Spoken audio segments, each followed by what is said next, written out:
The X Zone Radio Show with Rob McConnell is largely an opinion talk show. All opinions, comments, or statements of fact expressed by Rob McConnell's guests are strictly their own and are not to be construed as those of the X Zone Radio Show or endorsed in any manner by Rob McConnell, Relmar McConnell Media Company, the X Zone Broadcast Network, its affiliated networks, stations, employees, or advertisers.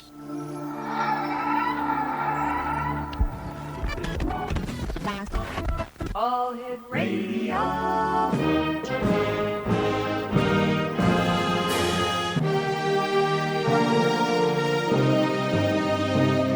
Welcome to the X Zone, a place where fact is fiction and fiction is reality.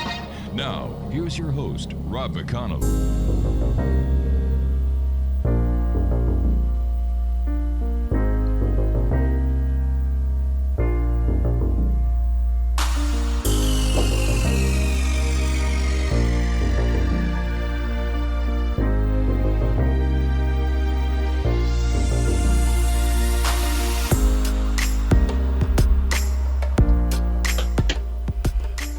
And welcome back, everyone. This is the X Zone. I am Rob McConnell. We're coming to you from our broadcast center and studios in Niagara, Ontario, Canada. And you're listening to us on the X Zone Broadcast Network, Talkstar Radio Network, Mutual Broadcast Network, and on Simul TV. If you'd like to send me an email, xzone@xzoneradiotv.com. On all social media sites, X Zone Radio TV. And let me see here. The X Chronicles newspaper for February, March is going to be available at xchroniclesnewspaper.com on Friday. And for all the broadcast listings that we have, once again, for the X Zone Broadcast Network, it's www.xzbn.net. Steve Bhaerman is my special guest this hour, X Zone Nation. He is an internationally known author, humorist, and workshop leader. For over 33 years, he has written and performed as Swami Beyondananda. Probably got that wrong, right? Beyondananda. You couldn't have a Swami Smith, could you? Oh, no. Anyway, the Cosmc comic. Swami's comedy has been described as both comedy disguised as wisdom and wisdom disguised as comedy. Marianne Williamson has called him the Mark Twain of our generation. On the serious side, Steve has co-authored Spontaneous Evolution, Our Positive Future, and A Way to Get There From Here with cellular biologist Bruce H. Lipton. Steve's radio show, Wikipolitiki, can be heard on Om Times Radio. And joining me now is Steve Bhaerman. And Steve, thanks for joining us tonight. Oh, you're welcome. Pleasure to be here and there.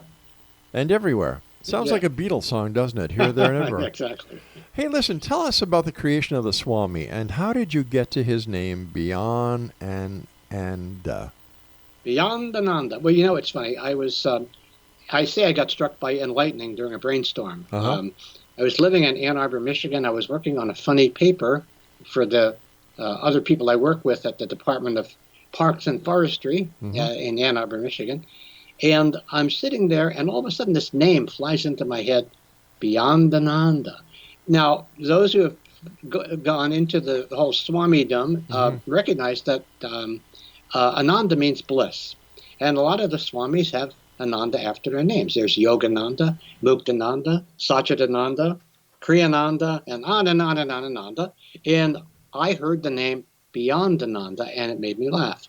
And so when I started a publication in Ann Arbor for the holistic community and so on, and recognized that people needed to poke fun at what they were doing in a gentle way, I came up with the character Swami Beyondananda, cool, who became our mascot and the most popular feature in the paper. So what does the Swami do? Well, the Swami is a purveyor of what we call cosmic comic consciousness. Cosmic comic consciousness. And the main precept is it's a joke, laugh.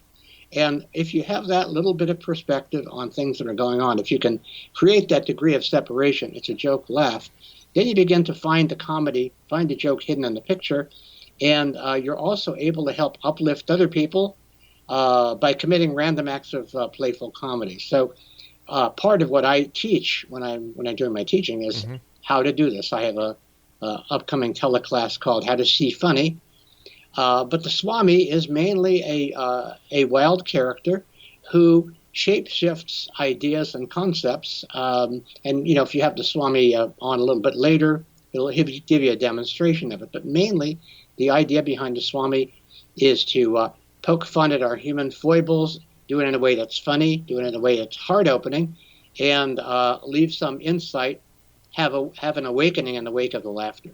We're living in very serious times here, Steve. How can comedy help us?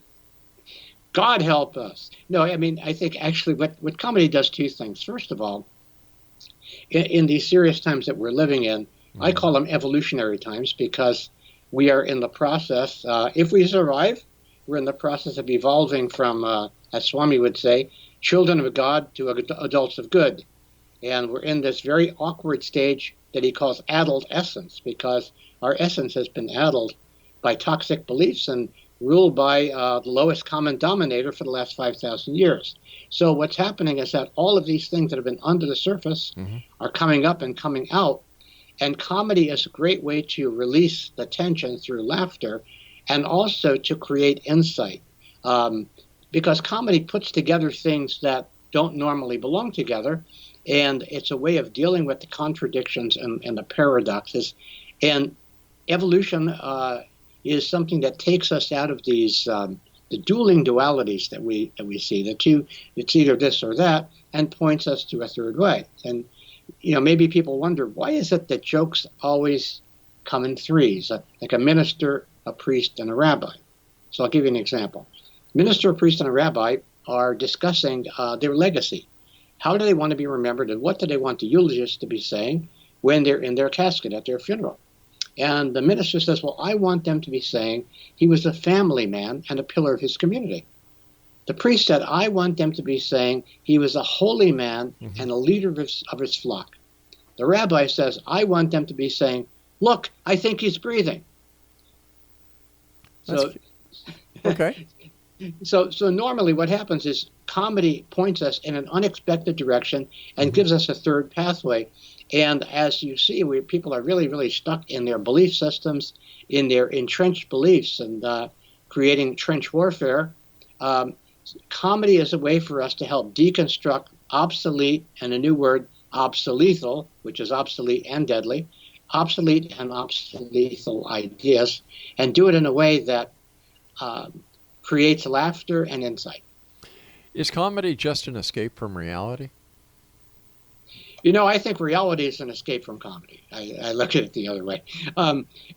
I think that actually I look at comedy, at least the kind of comedy that I do, as a radical embrace of reality, that in a certain regard, we do so many things to keep us away from seeing what's in front of us. George Carlin, who I greatly admired, had the idea. He said, people go to comedy clubs just to release just enough tension so that they can go back to their miserable existences. I'm not cynical. I'm not that cynical about it, but I see that what comedy potentially can do, and the kind that I like to do, is to create insight that awakens people, so that in the midst of the seriousness, they might see a higher way, a better way out. And I'll give you an example of what was perhaps one of the most transformational comedy moments in our history. And this happened in 1962 during the Cuban Missile Crisis. And there were Americans and Soviets meeting to discuss the possible trade between the two countries. And when news of the missile crisis hit, everything stopped. There was tremendous tension in the room. And finally, one of the Soviet delegates, rather timidly, raised his hand and he said, I suggest we each go around and tell a joke. And he volunteered to start. His joke was, what's the difference between capitalism and communism? In capitalism, man exploits man. In communism, it's the other way around. And everybody in that room, there was a hesitation and they all burst out laughing. And in that laughter, the tension was released and they were able to continue their business because the joke busted the trends of separation. That beyond all of these isms, we're all human beings. All of these people were in fear that they might never see their families again. And that little joke brought them back into a common space and they were able to continue with their meeting. So I look at comedy as a transformational act. It's like a magic trick. And if it's done right, you can open people's hearts and free their minds. But comedy these days seems to be so vulgar. Well, I think that's the kind of comedy that George Carlin was talking about, where people basically they want to get lubricated enough to laugh at ridiculous stuff and find the non-meaning in things. But all comedy, if it actually is funny, all comedy is pointing out contradictions, and you can do that. You can do that about anything. You can do it about sexual relationships. You can do it about body image. You can do it about politics, and I guess in comedy clubs, that's the kind of comedy people want to hear. That's why I don't do comedy clubs. Yeah, that's why I don't go to them. Yeah. Hey, that's why I didn't meet you at one. There you Neither go. of us were there. Right, All right, exactly. stand by. We've got to take our break. Exonation, Steve Bhaerman is our guest this hour. www.wakeuplaughing.com. This is the X Zone. I am Rob McConnell, coming to you from our broadcast center and studios in beautiful Niagara, Ontario, Canada. Now, if you'd like to find out about the broadcast schedule we have for you on the X Zone Broadcast Network, visit www.xzbn.net. And for the X Zone TV channel on, let me see here, Simul TV, visit www.simultv.com, and in the search engine, just type in X Zone. I'll be back on the other side of this commercial break. Don't go away.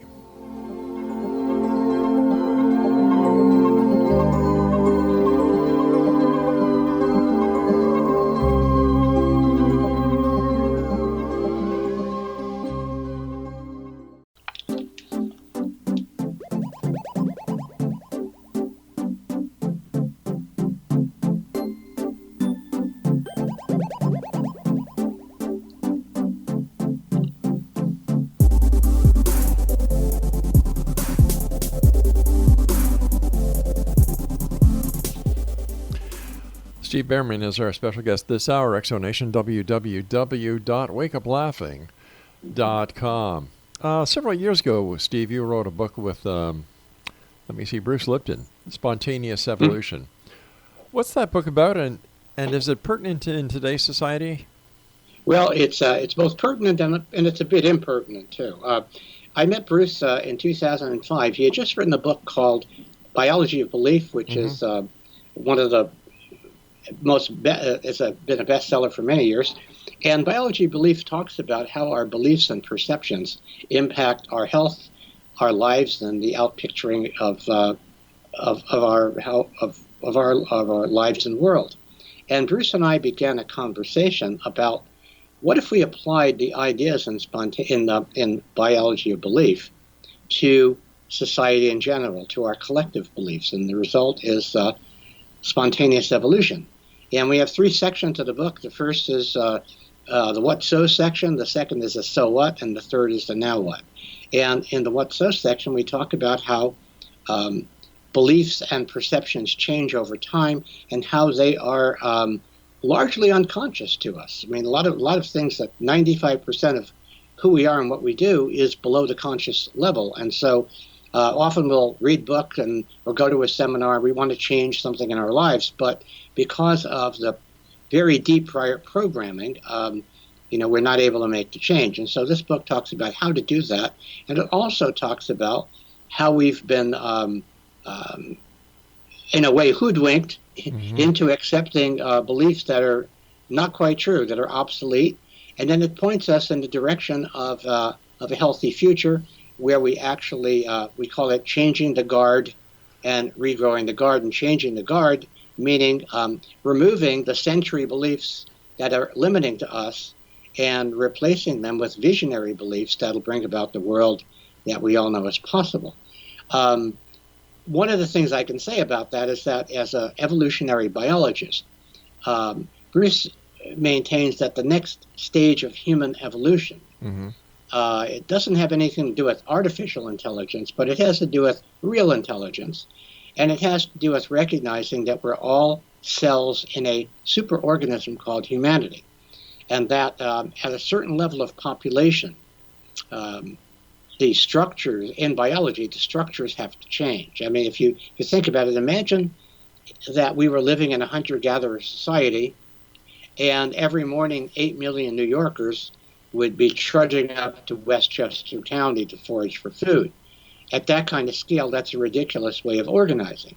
And so at the scale that we are right now, the way that we have of organizing, which is me or you, dominate or be dominated, fundamentally how we humans are organizing right now, is the equivalent of autoimmune dysfunction in the body politic, in that healthy cells are destroying other healthy cells to the detriment of the whole system.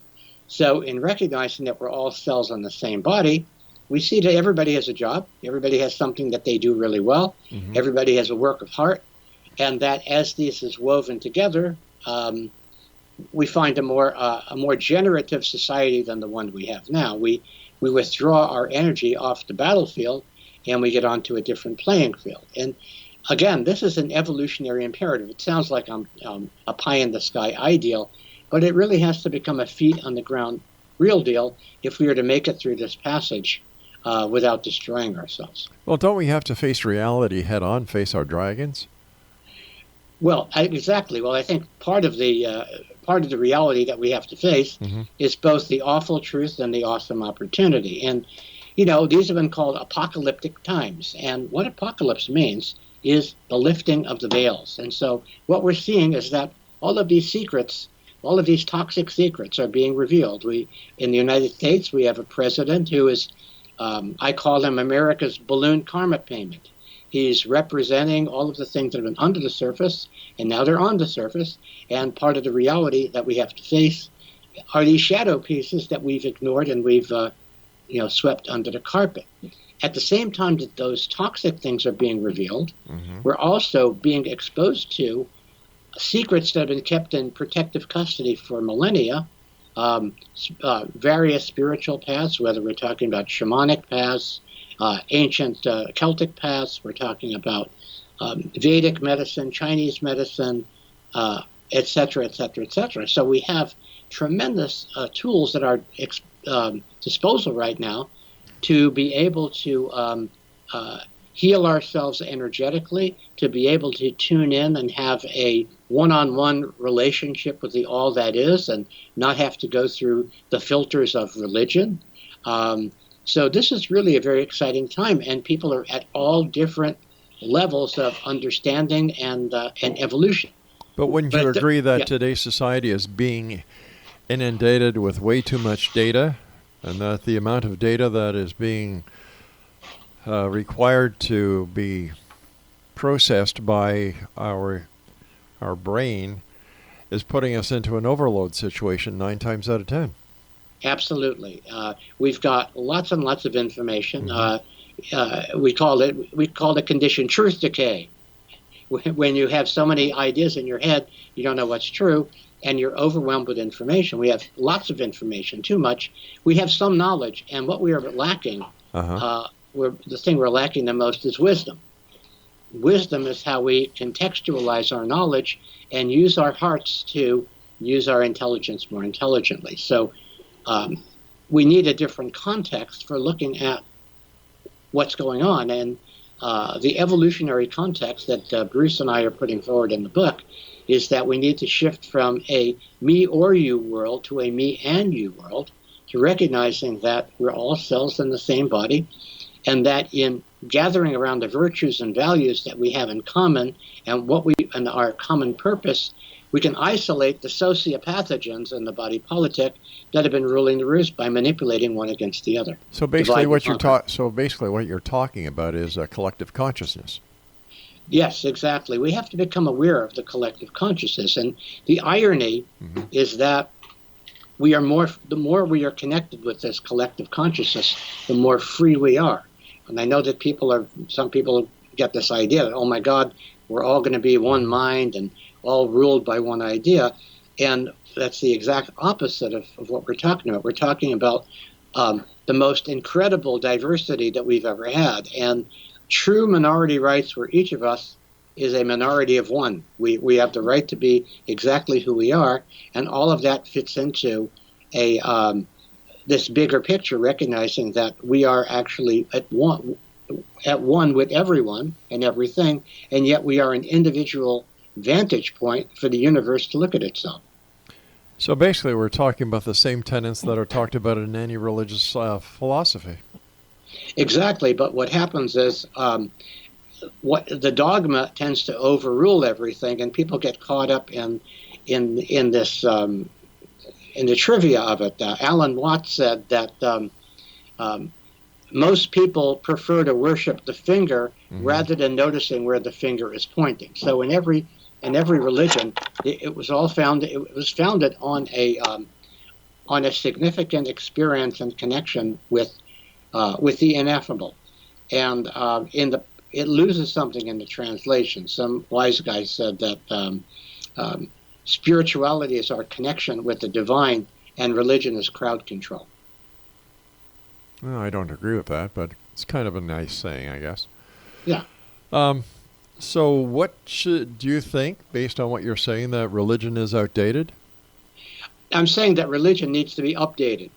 The original meaning of religion comes from the word religare, which means to bind. And the idea was that it was a connection that we had to this ineffable divine, the one spirit. Right. It's a connection that we have to other people, and it's a connection that we have to the web of life.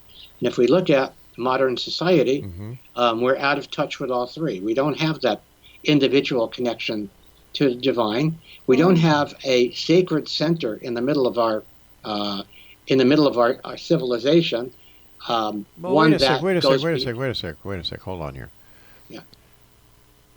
I know a lot of people who have a direct connection with the divine of their own philosophy. I know people who claim to have a direct connection with God, a connection with Jesus.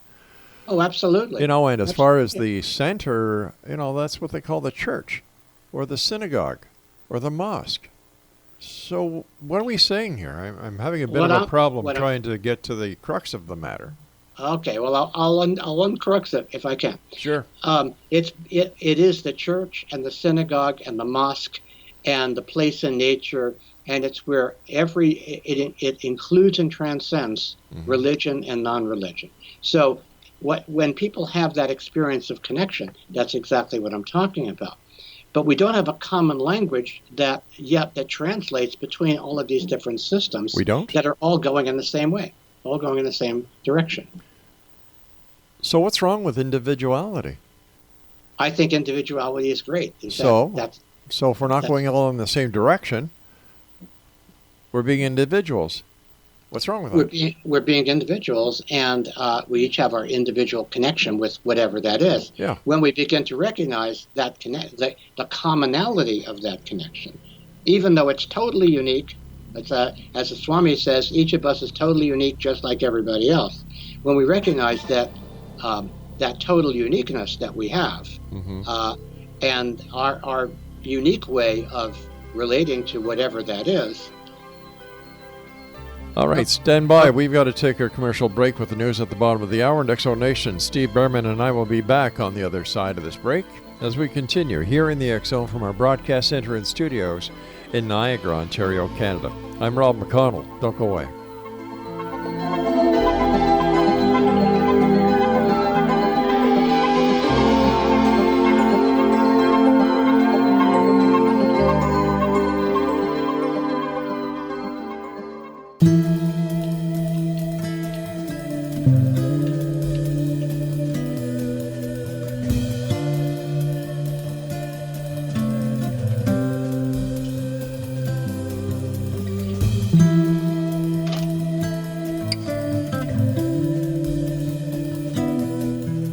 Exonation, Steve Bhaerman is our guest this hour, www.wakeuplaughing.com. So, all right, help me understand this, that when we're talking about we're all part of the same, but, we can't be individuals because if we're individuals, we're not part of the same. I don't understand the This is it's the perfect paradox. Just like comedy is a paradox, it's a perfect paradox. Both are true. We're absolute individuals. That's the whole point. Everybody is unique, and everybody has something that they're bringing to the game, and it's just a bigger game than what we've imagined until now. So there's no kind of control from the top down. It's simply recognizing from the bottom up that when we work together, things work better. Okay, so how do we accomplish that? Because that'll never happen. Everybody is too individualistic. Everybody has their own beliefs. Everybody has their own way of doing things. At the end of the day, does it really matter? Well, it's interesting. I mean, if we look at human history, we're just a little dot in human history right now. Yeah. And so our little civilization here, that and the individualism that you're talking about, is pretty new. It's pretty new. It's if we see what since World War II, we've become much more focused on individual fulfillment and so on. And what's happened is that there are other things that have fallen apart. We've woven ourselves outside the web of life in a lot of different ways, and money has become the main motivation. And there's been nothing actually that's superseded that. In the old days, and when there was more community, when there was, let's say, the church at the center of town, the center of the community, then there was a lot more of this recognition of how we are connected. And everything to an extreme is toxic. So, I mean, if you look at collectivism to the extreme, we've seen how toxic that can be. And individualism to the extreme, we see that everybody is pulling in different directions and the center doesn't hold. So it's really a matter of balance.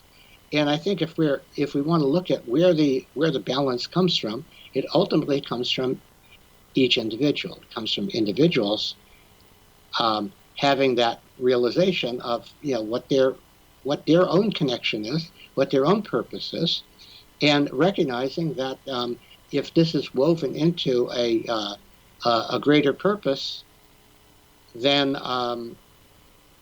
things work better. We've had this one of the beliefs that we debunk as one of our misperceptions in the book is the Darwinian idea of survival of the fittest. It's not exactly right. It's really the non-survival of the non-fittest. The predator animal is not looking to track down the fastest gazelle, so the lion could put that gazelle in his den, the gazelle head in his den. It's actually the weakest animal. So it's not really the survival of the fittest, and what we find in most ecosystems, that it's the thrival of the fittingest, that those entities that fit into the environment, that are in harmony with the environment, that create rebalance in the environment, those are the ones that thrive. And if we're looking at the various crises that our species is going through right now, it certainly looks like the Earth is trying to kick us off the planet. But isn't that just a part of evolution, what we're going through now? Well, it's part of evolution, but we have the consciousness. We don't know what other beings existed before we did, but we do know that if we look at the evolution of the single cell to the multi-cell organism, and multi-cell organisms developing into very complex organisms like you or I, we have 50 trillion cells. If we see that, we are the first stage where we actually have consciousness and that we can make choices about what we do. And we can make a choice to, the simplest choice is what we are doing. Is it feeding love, or is it feeding fear? Are we bringing things toward a healing direction, or are we pushing things apart? And often that pushing apart, when people are inundated with fear, when particularly fear of the other, whoever that other might be, then they're leveraged into doing things that they wouldn't do otherwise. So what we have right now is a political system where each side is pumping its own brand of fear into its people, and creating a sense of disconnection with the other side, dehumanizing the other side. But this is nothing new. This is how the political arenas have conducted business for years and years and years. The only reason why it is so popular these days is because of the internet and the amount of information that is accessible to people. Well, it's been that way, but you know what? It doesn't have to be that way. In other words, things change over time, and what's happening right now, particularly with the crises that we're facing in terms of our own civilization, in terms of overpopulation, climate, all of these things, the oceans, et cetera, that requires a different level of organization. And it doesn't have to be, in fact, it can't be an externally imposed big daddy, big brother, which is looks like where we're heading. We're heading toward that kind of totalitarian that view. It's happening on both sides. It's happening in the current administration in the USA, and it's also happening where the other side, the Democratic side, are trying to shut down people who are saying, maybe those vaccinations aren't safe after all. But once again, that's a matter of choice whether you want to get vaccinated or you don't, or if you want to get an abortion or not. I'm not pro-abortion whatsoever. Believe me, I am totally for the right to life, people. But the point is that when something becomes the law, like it is in California now, vaccinations are mandatory in California. Well, vaccinations are mandatory here in Canada too. Big deal. Well, big deal. So what? If you want to go to school, you have to have your child vaccinated. Okay, fine. I'll go with the flow. All my kids have been vaccinated, and all 6 of them, and all our grandchildren have been vaccinated. My wife's a medical professional, and she believes in the vaccination. So what's the problem? Well, the problem is that there are vaccinations that are not safe, and that there have been studies that have been run by the medical industry that have repressed information on that. Well, there's conspiracy in everything, and a study is only as good as the people who do it. And in order to take validity of any study, you have to understand the motives behind the person who is making a study against a study, who's making a study against it. It's a never-ending circle. Yeah, it's a never-ending circle, and the thing is that at this point, we may be coming to a point where things are spinning in such a direction that there's an actual center that we just don't have, and the ways that we have of organizing ourselves at this point seem to be outdated and need an upgrade. Such as?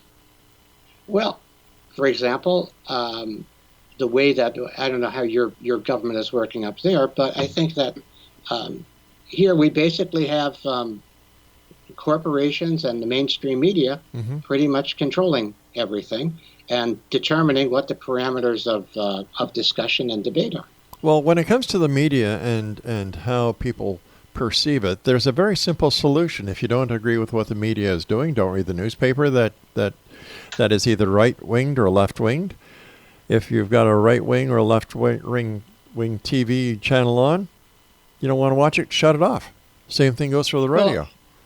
Well, that's a good recipe for not getting upset.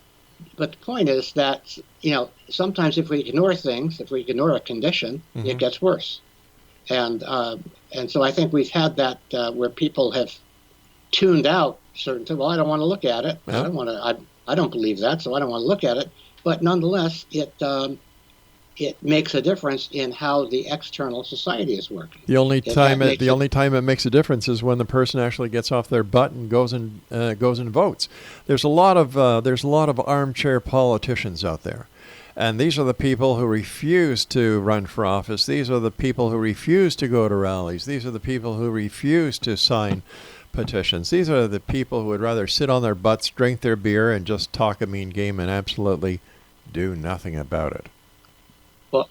Well, I think that the internet has certainly facilitated that. Of course it It's has. facilitated people simply slinging insults at one another. Yep. And, and that's part of the polarization, because it's mostly fighting straw men. You're creating straw men that don't really exist on the other side, and then fighting that. And so what I'm saying is that there's a lot of energy that's wasted on that battlefield that could be better used. I agree with you. Stand by. We've got to take our final break. In X Zone Nation, Steve Bhaerman is our guest. www.wakeuplaughing.com. And let me see. So many things to talk about these days here in the X Zone. Well, listen, why don't you go to www.xzbn.net, check out some of the great programming we have available for you, 724, 365, and also the X Zone TV channel, 724, 365 on Simul TV. I'm Rob McConnell. Steve Bhaerman and I will be back as we wrap up this hour here in the X Zone from our broadcast center and studios in Niagara, Ontario, Canada.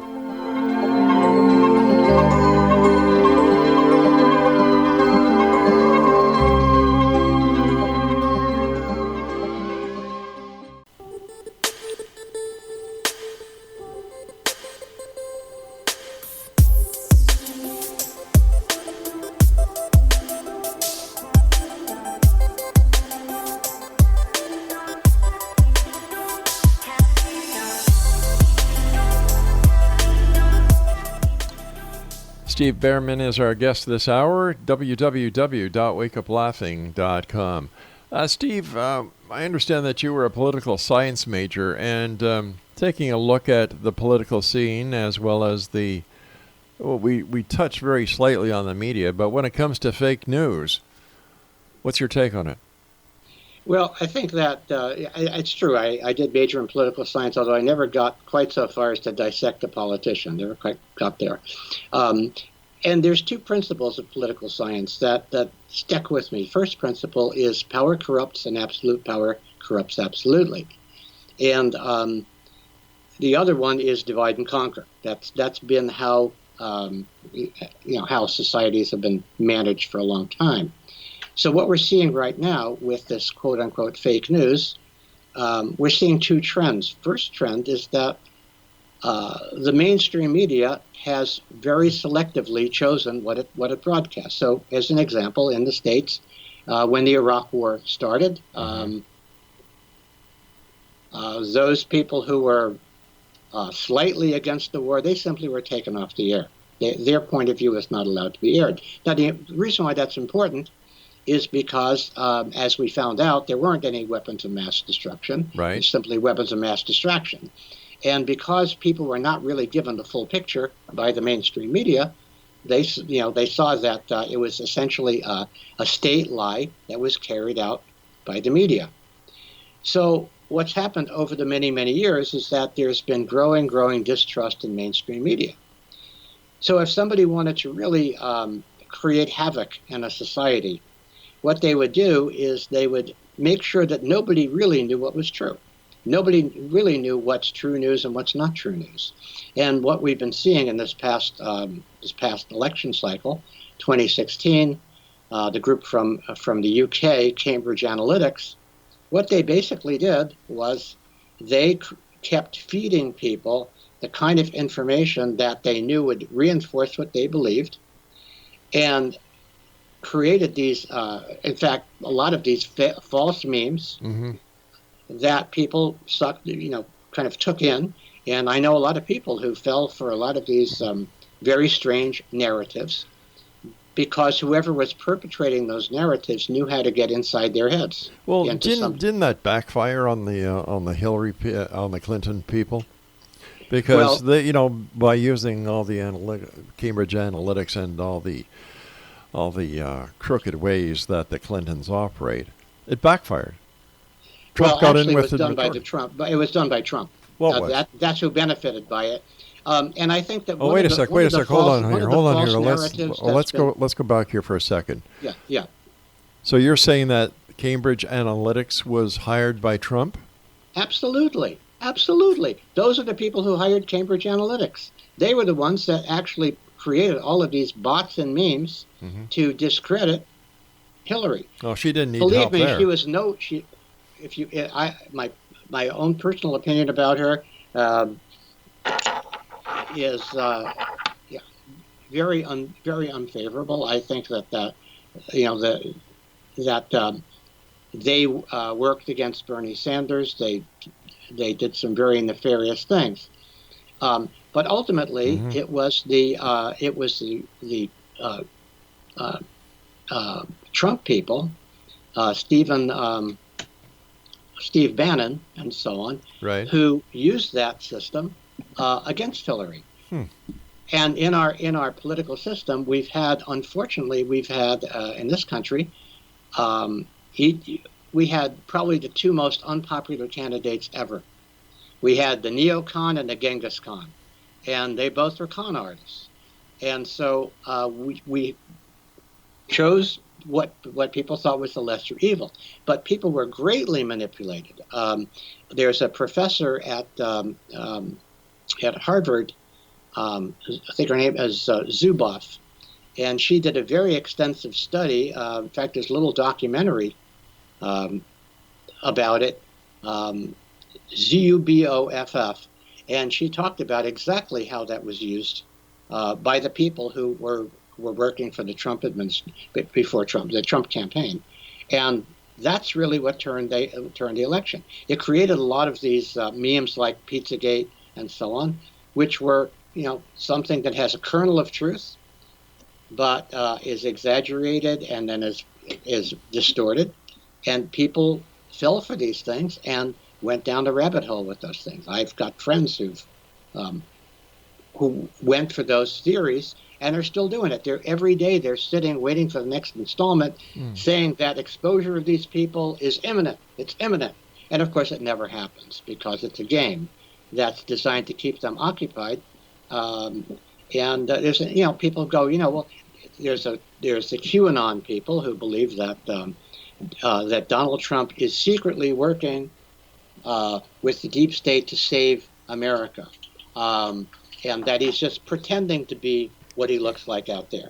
And I've been around for a long time, and I know BS when I see it. It's very Orwellian. If you can tell people that up is down and down is up, which is what's been happening, people go, well, I don't care. I've heard somebody say, well, I don't care if I don't care if it's true. I don't believe it. So people are much more when there is fear that is put into the system. Something that I find rather strange, is that looking at the outside, I think that President Trump is doing everything that he said he would do, including, draining the swamp. And I think what has really upset the Washington status quo is that here you have somebody who wasn't politically in the political circles who got elected president. And what this shows me is that the system really does work, because the country is a business. That's why you have a president. That's why you have a vice president. And that's why you have secretaries of all the different divisions.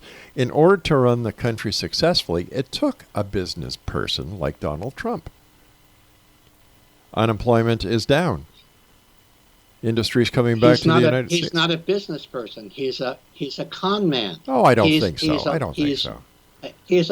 He's running the country like a crime boss would do it. I'm going to pardon my friends. I'm going to pardon all these criminals. And by the way, if you cross me, I'm going to prosecute you.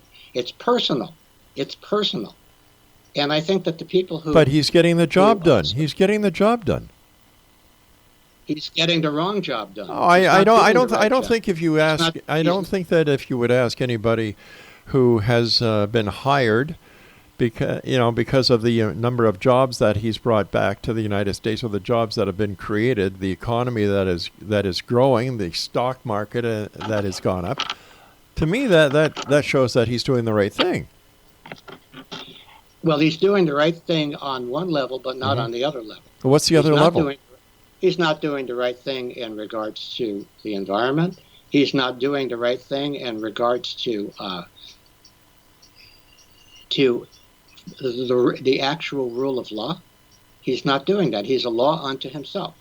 And that this country is not a business. It's not. Sure it is. Oh, it's a business. Of course it is. Any country, how can you say it's not a business? Without an economy, and an economy is based on business. An economy is based on a lot of things. An economy is based on what is valuable to create in the first place. So when you're creating jobs, you want to create jobs that are actually valuable, that are actually doing something that's of benefit to people. Well, what jobs has he created that's not a benefit? What jobs has he created? I'm just curious. He's created jobs perhaps in the oil industry. Has he created jobs in the oil industry? What jobs has he created? Well, then if jobs aren't being created, Steve, why are the employment numbers down instead of up? Because there are people who are homeless and not even looking for a job. 40% of people in America are paycheck to paycheck, and many of them without the paycheck. Many of them without the paycheck. And people are just, they're falling by the wayside and giving up. And so we've got an increase in homeless people here in Canada as well. So, and the sad part is the number of veterans that are homeless. And, when you look around the world, you've got so many other countries where the employment rate is much higher. The homelessness rate is much higher. The educational fallacies and the failing of the educational field is down. Jobs are down. So when you look at the United States and Canada, man, we're lucky. Well, of course, we've always been at the top of the food chain. That's certainly true. But we're becoming, in this country, and you're over there on the other side, in this country, we're becoming more and more like a third world country. And that's, and in terms of our education, in terms of our healthcare system, which is, given the amount of money that is poured into the healthcare system, and given our rank in the world, it's pathetic. It's absolutely pathetic. We are a country that has been taken over by the power of money, for the power of money, and we don't know what to do about it. All right, Steve, I want to thank you so much for joining us tonight on X Zone Nation. If you'd like to find out more information about Steve Bhaerman, visit his website, wakeuplaughing.com. Wow. I didn't find him funny, did you guys? What do I know, right? I'm a realist. Wake up laughing. I'm not laughing. We'll be back on the other side of this commercial break as we continue here in the X Zone from our broadcast center and studios in Niagara, Ontario, Canada. And by the way, I fully support President Trump and what he's doing. Don't go away.